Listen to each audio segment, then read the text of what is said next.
Friends and subscribers, welcome to your Saturday edition of the cricket happenings. And in fact, fortunately, I would say that it's not a late night cricket show, but it's an early morning cricket show. This on a Sunday on the cricket happening show, and I'm sure all my dear friends and subscribers would be pretty happy to see this cricket happening show coming a bit early on Saturday. Well, so now just getting on with the cricket happening show here. Well, we are we are going to look at the fourth Test match, which was India actually saved themselves. In fact, it was good to see that Smith actually declared the innings closed on the fifth and final day of the Test series, and setting India a target of 349 to win the match. And India definitely tried to take it with Murli Vijay and Virat Kohli absolutely entrenched on the crease after tea. But after tea, Australians struck with some reverse swing bowling and the spin of Nathan Lyon. And suddenly things started going the Australian way, and probably with 198 runs required for victory after tea, it was looking like Australia were actually going towards victory. But in the end, it was Ajinkya Rahane and Bhuvaneshwar Kumar, who is always have been a very reliable bat. He showed us why, and both of them, what they did is they really stemmed the Australian bowling attack to actually draw out the Test match, and thus the India-Australia series ended 2-0 in the favour of Australia. And also Stephen Smith was named the player of the match and the player of the series, and he picked up and he was the one who was holding aloft the Border Gavaskar trophy in his first Test series as a captain. So congratulations to Steve Smith, richly deserved it.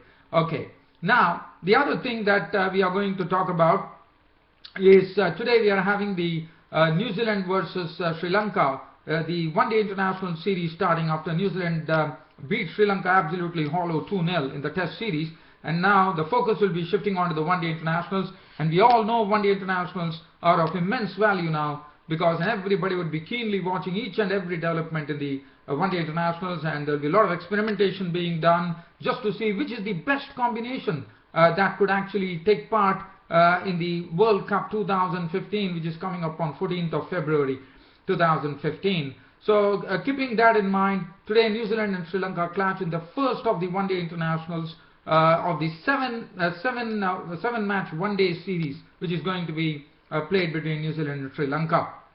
And well, but right now I'm going to start off with some explosive news.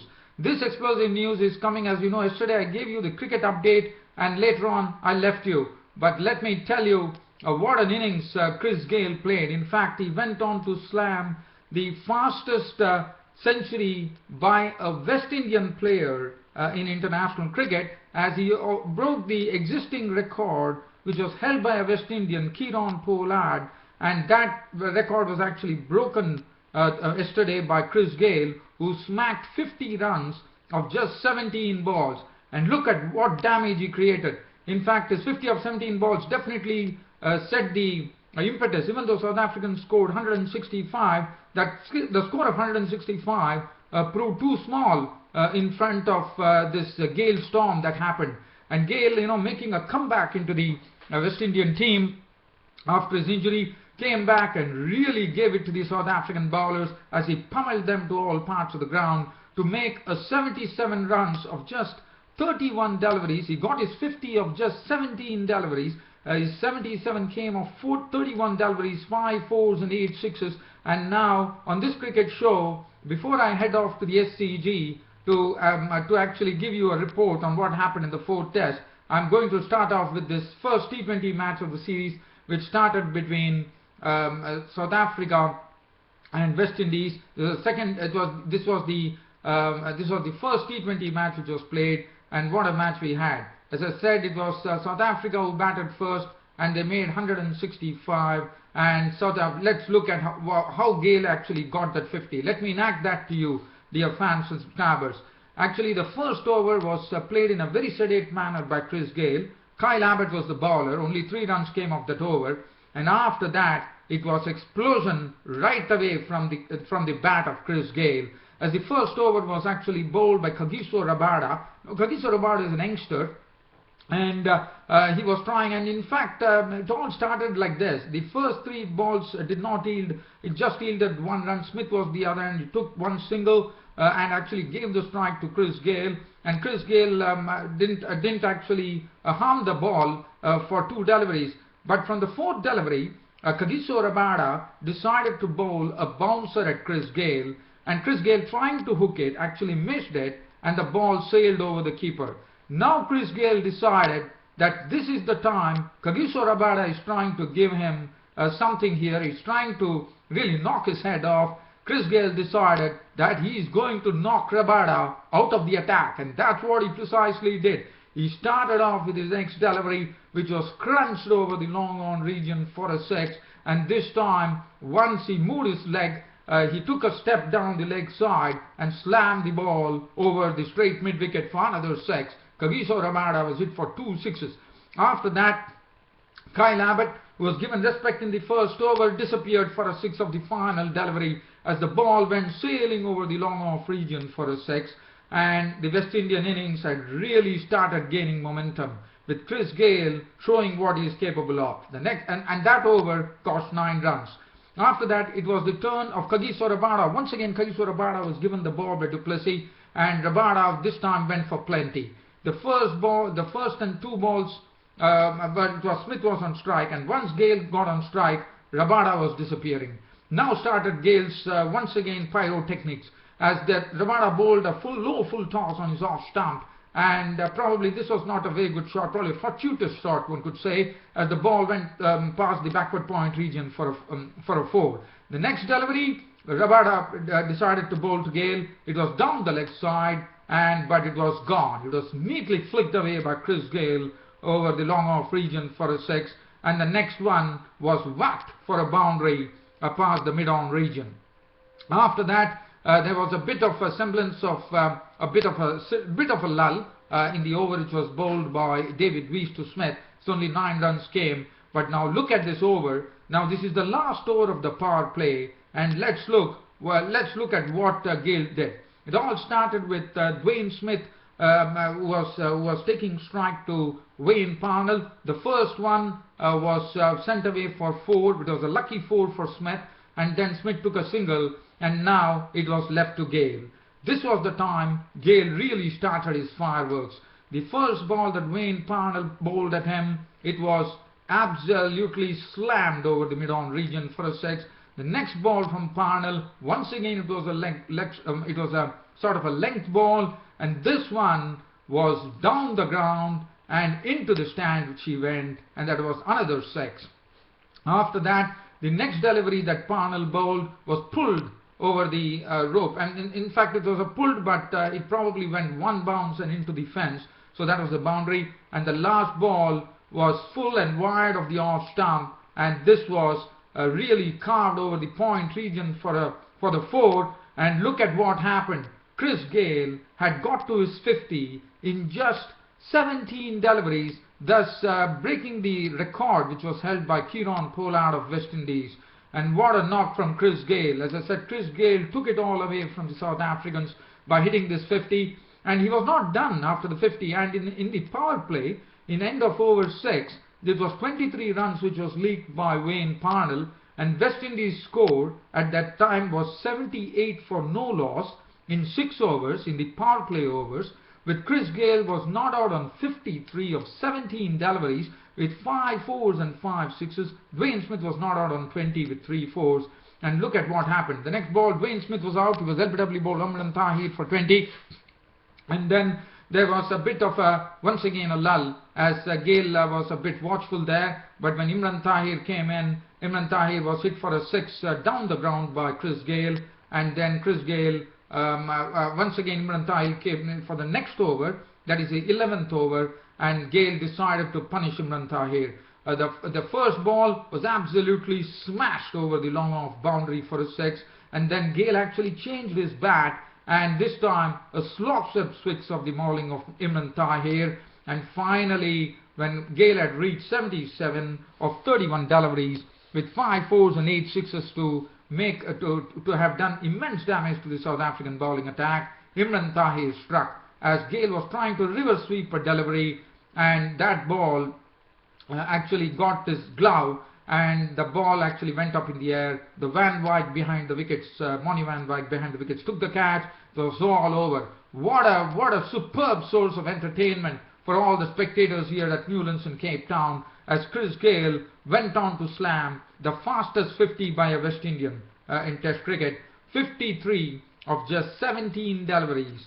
Wonderful knock, and that really took the game away from South Africa. As I said, the score that South Africa had put on the board was not a bad score, considering they put 165 on the board. Now, since I have to cover the India-Australia match, I'm going to really rush through this. South Africa made 165 for 4, the highest scorer being really also playing very well for his 51 of 40 deliveries with 5 fours in that knock. Then contributions coming in from du Plessis, who made a very quick fire 38 of 20 deliveries, 5 fours and 2 sixes, 17 from Monty Van Wyk and 12 from Reza Hendricks, and David Miller contributed 24 of 21 and 165. The West Indian bowlers, I thought, did a good job there. Sean Cottle 2 for 33, 1 wicket apiece for Jason Holder and Andre Russell, and then the West Indies onslaught started with the partnership between Chris Gayle and Dwayne Smith realizing 78 runs in the power play overs, one could say. It's in 6.1 overs, in 37 balls, 78 runs were scored by the West Indies thanks to Chris Gayle, who knocked off 77 of just 31 deliveries with 5 fours and 8 sixes. And for West Indies, Marlon Samuels made 41 of 32 balls, even though there was a bit of a stutter in the West Indies innings because Chris Gayle has created so much of damage when he left at 114. With Marlon Samuels doing a good job there. The other, everyone perished. In fact, Bravo was out for 8. Pollard was not out on 8 in the end. Russell was out for 6. Ramadhin was out for 2. But in the end, West Indies managed to win the match in 19.2 overs and took away the first T20 match with winning the match by 4 wickets. And Chris Gayle, well, we all know that there are no prizes for guessing. Chris Gayle was named man of the match, and the second T20 will be played on 11th of January at Johannesburg at the Wanderers. And well, I can't really wait to see Chris Gayle. I mean, the way he plays, that is something which is really a treat to watch. And well, more probably all the opposition will be wondering, well, World Cup 2015, are we going to see Gale Force wins coming from the West Indies in the form of Chris Gayle? Well, from here, let me head towards the 4th test between Australia and India. So as I said, Smith actually declared the innings closed at 348, which was good to know. And I thought it was very attacking captaincy by Steve Smith. And India, starting off their search with a target set of 349 runs for victory. Murali Vijay and Lokesh Rahul walked in. And Lokesh Rahul, well, he really showed some sort of confidence after getting that maiden test century, as he knocked off 16 runs with 3 boundaries, and then he was the first wicket to go as he came down the wicket to Nathan Lyon, but in the process couldn't get to the pitch of the ball completely, and Warner took a very easy catch. He was gone for 16. India were 48 for 1. In walked in Rohit Sharma to join Murali Vijay. They were a bit watchful when Rohit Sharma initially arrived. Murali Vijay was looking good. He was really stroking the ball well, and he was also leaving the balls well, and he scored. Once again, Rohit Sharma came in, and Rohit Sharma also started using the long handle to get effect as he hit Nathan Lyon for 2 sixes, and Rohit Sharma was looking good along with Murali Vijay, and the score had reached 104 at that stage with Rohit Sharma and Murali Vijay, and India had lost only 1 wicket before lunchtime. But after lunch, what a catch to dismiss Rohit Sharma. It was taken by the captain of Australia, Steve Smith, an absolute screamer, as one could call it, because this catch was a real goalkeeper's catch. Rohit Sharma was actually trying to slap the ball through the slip and from the gully region, and what a catch from Stephen Smith, an absolute screamer. The ball is going past him, and Smith actually hung his right hand. He dived like a goalkeeper and he plucked the catch, and he was absolutely ecstatic. And why not? What a catch taken by Stephen Smith to see the back of Rohit Sharma. As Rohit Sharma was gone, Cott Smith bowled Watson for 39 with 2 fours and 2 sixes. India were 104 for 2 at that stage. Virat Kohli joined in, the Indian captain, along with Murali Vijay. Murali Vijay at that stage was looking absolutely set. And Murali Vijay, well, he decided to really go after Nathan Lyon once Virat Kohli came. and Nathan Lyon, he actually dismissed, Nathan Lyon, the right-arm off spinner, actually hit Murali Vijay, actually hit Nathan Lyon for two sixes. In fact, he had 2 sixes, and both the sixes were hit of the bowling of Nathan Lyon, and Murali Vijay was using his feet superbly to coming to the pitch of the ball and beautifully lofting it down the ground for a six, which he does it with lots of precision, I reckon. And Virat Kohli, well, he started off. He was actually allowing Murali Vijay to really farm the strike and get as much runs as possible. And probably the ploy was for India to actually win the match. They wanted Virat Kohli to be at the crease, and that was probably the plan, because we definitely saw that one person was batting steadily and the other person was actually scoring runs. So Murali Vijay and Virat Kohli then started a good partnership, which took on the score to 178. And as I said, Virat Kohli was not really, he was playing his strokes, but as I said, he was allowing Murali Vijay to really go for the strokes.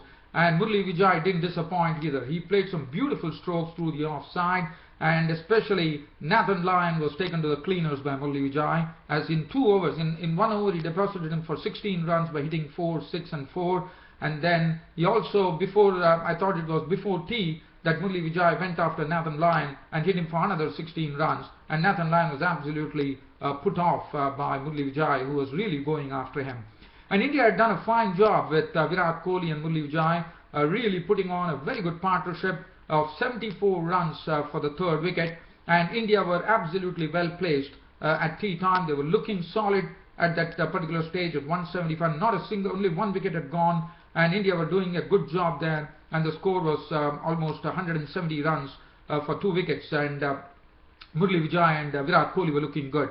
Now, then we had the final session coming up, and the final session was going to be something that probably everyone were hoping that there is going to be a lot of fireworks coming in. Yes, Murali Vijay started off in the right way by hitting a few boundaries, but then Josh Hazlewood, who had bowled, even though his figures really didn't suggest that, but he has bowled pretty well, he came in, and after tea, where India probably would have eyeing the target of getting that 198 runs, suddenly really proved, I would say they really had to change their mind, as Murali Vijay was a victim, as Josh Hazlewood was bowling in the right areas, got Murali Vijay to actually, it was a good ball. As I said, Josh Hazlewood, with his height and the bounce that he generates, is for sort of a real X factor for Australia, I would say, because what he did is that ball that he bowled outside the off stump, he was actually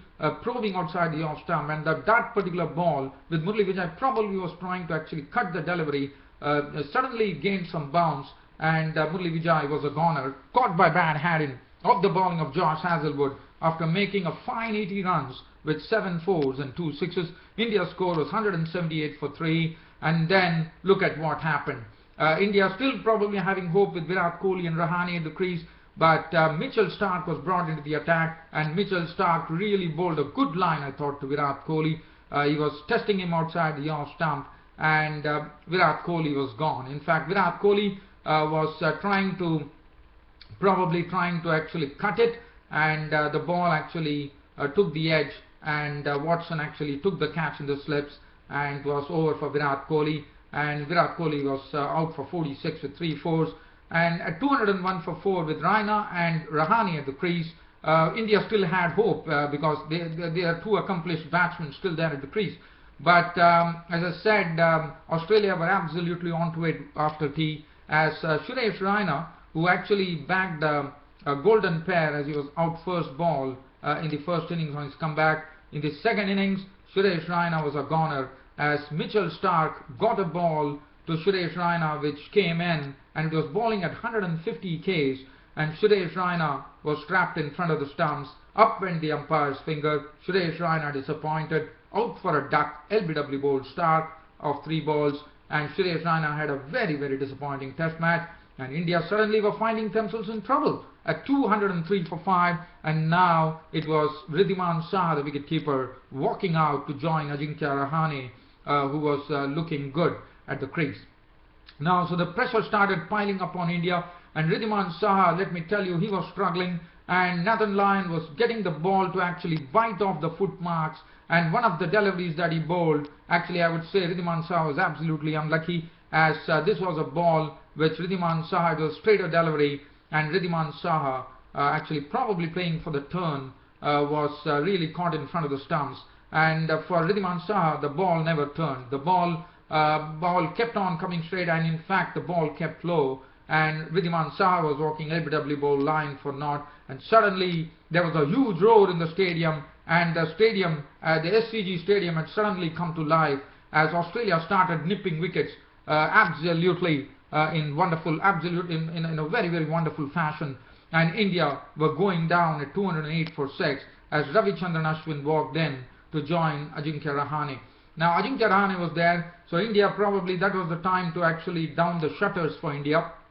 In fact, and Ajinkya Rahane, once he was joined by Ravichandran Ashwin, well, Ravichandran Ashwin couldn't do much, as I said, Hazlewood was bowling superbly at the time, and Hazlewood removed Ashwin pretty quickly as he had him LBW for 1, and India probably now were left with actually saving the match, and it was a very, very tough situation for India because the score was reading 217 for 7. The only accomplished batsman at the crease was Ajinkya Rahane. He would be left with the tailenders, even though Bhuvneshwar Kumar was still left there to, as you know, he can definitely bat, and as Bhuvneshwar Kumar walked in and joined Ajinkya Rahane, the Indian score stood at 217 for 7, and there was a real buzz around the stadium, as the Australian fans would have expected that Australia were really, really sensing victory right now. But let me tell you, Ajinkya Rahane played very, very solidly. He kept the bowlers at bay, and what was good about it was Bhuvneshwar Kumar, who came in, and they had and as I said, India had everything going against them. The pitch was doing something. The new ball was actually due, and even though there was some good reverse swing which actually fetched them wickets, Steven Smith decided that he's going to go for the new ball, and only 13 overs were left. And I thought the Indian batsmen Ajinkya Rahane and Bhuvneshwar Kumar did a good job of actually dealing with the Australian pace attack. The new ball really couldn't make an impression, and one has to really, really say credit to Ajinkya Rahane and Bhuvneshwar Kumar to actually help India draw the match, as India finished at 252 for 7, with the match being saved by India. Ajinkya Rahane was not out on a solid 38 with 5 boundaries. Bhuvneshwar Kumar played a good knock of an unbeaten 20 with 3 fours to actually stave off an Australian victory there, and India finished at 252 for 7. The test match at the SCG was drawn, and well, I thought India really, really saved the match because after tea, wickets started going pretty quickly, and India would have been saddened by the fact, but then Ajinkya Rahane and Bhuvneshwar Kumar saw it off for India, and thus the India-Australia Test series ended with the Border Gavaskar Trophy being taken by Steven Smith on his debut as a captain of the Test series, as Australia won the 4-match series 2-0. He also took the player of the match and the player of the series. And let's have a look at the bowling from the Australians. Mitchell Starc, 19 overs, 7 maidens, 36 runs and 2 wickets, bowled superbly. Ryan Harris also bowled well, 13 overs, 3 maidens, none for 34. Nathan Lyon, 30.5 overs, 5 maidens, 110 runs and 2 wickets. But Josh Hazlewood, according to me, was the pick of the bowlers, bowling in the right areas, 17 overs, 7 maidens, 31 runs and 2 wickets. And Steven Smith, 2 overs for 7, and Shane Watson bowled 8 overs, 2 maidens, 1 for 22. Thus, the Border Gavaskar Trophy was picked up by Steven Smith, and thus the India-Australia Test series ended with Australia taking the series 2-0. I thought India really, really played well. India have a lot of things to gain from this series, but as I said, I don't have much time on this YouTube broadcast to dwell on that. And as one thing I would like to tell here, that today New Zealand would be taking on the Sri Lankans in the first of the one-day international, the 7-match one-day series, and I'll be back with the full match report tomorrow on the match between on the first one-day international between New Zealand and Sri Lanka, and also the second T20 should be starting tomorrow. Yes, the second T20 is played on a Sunday on January 11th between South Africa and West Indies, and probably Gayle is going to once again treat the spectators to some absolute fanfare there, no doubt about that. Well, dear fans and subscribers, that really puts a lid on this Cricket Happening show this on a Saturday. Thanks for your company, and hope you all like my cricket show. I'll be seeing you all tomorrow. Until then, it's a big goodbye from your host Ram Studios this on a Saturday. Thank you.